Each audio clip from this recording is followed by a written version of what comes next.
ठाणे पालिका निवडणुकीसाठी शिंदेंचा 50-50चा फॉर्म्युला धनुष्यबाणावर निवडून आलेल्या जागांसाठी शिवसेना आग्रही राहणार। मुंबईतही 50-50च्या मागणीसाठी शिवसेना आग्रही राहणार, सूत्रांची माहिती। हिवाळी अधिवेशनाचा आजचा शेवटचा दिवस, मुख्यमंत्री अंतिम आठवडा प्रस्तावावर उत्तर देणार, विरोधक आक्रमक होण्याची शक्यता। नागपूरच्या रेशीम बागेत आज संघाचं बौद्धिक, भाजपा शिवसेना आमदारांसह शिंदेंची उपस्थिती, अजित पवार येणार का याकडे लक्ष।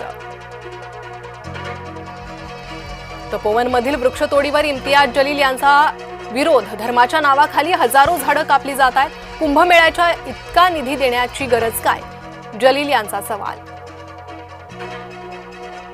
सांगली महापालिका निवडणूक ताकदीनं लढणार, विशाल पाटलांच्या नेतृत्वात निवडणूक लढू, काँग्रेस नेते विश्वजित कदम यांची माहिती। विरोधी पक्षनेते पदावरून फडणवीसांवर पृथ्वीराज चव्हाणांची टीका, विरोधी पक्षनेते पद द्यायचं नसेल तर त्यांना सांगावं, उगाच फडणवीसांनी नाटकं करू नयेत, चव्हाणांचा हल्लाबोल। ओबीसी नेते मंगेश ससाणेंच्या गाडीवर हल्ला, बीड माजलगावात हल्ला झाल्याची माहिती, धारूर पोलीस ठाण्यात तक्रार।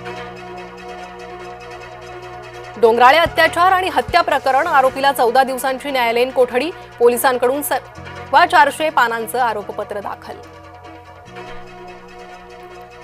नगर परिषद निवडणुकीच्या पार्श्वभूमीवर वाशिममध्ये भाजपची कठोर कारवाई, पक्षशिस्त मोडणाऱ्या 16 बंडखोरांचं 6 वर्षांसाठी निलंबन।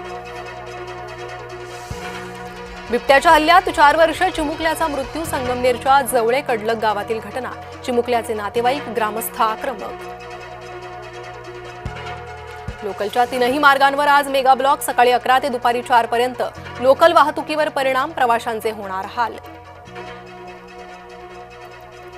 केरळमधील स्थानिक निवडणुकीत भाजपाचा ऐतिहासिक यश, अहिल्यानगर शहरात भाजप कार्यकर्त्यांचा जल्लोष। 40 गावातले सीसीआय केंद्रावर 1336 क्विंटल कापसाची खरेदी, कापूस खरेदीची मर्यादा वाढवल्यानं शेतकऱ्यांना दिलासा, 2000 पेक्षा अधिक शेतकऱ्यांनी केली केंद्रावर सीसीआय नोंदणी।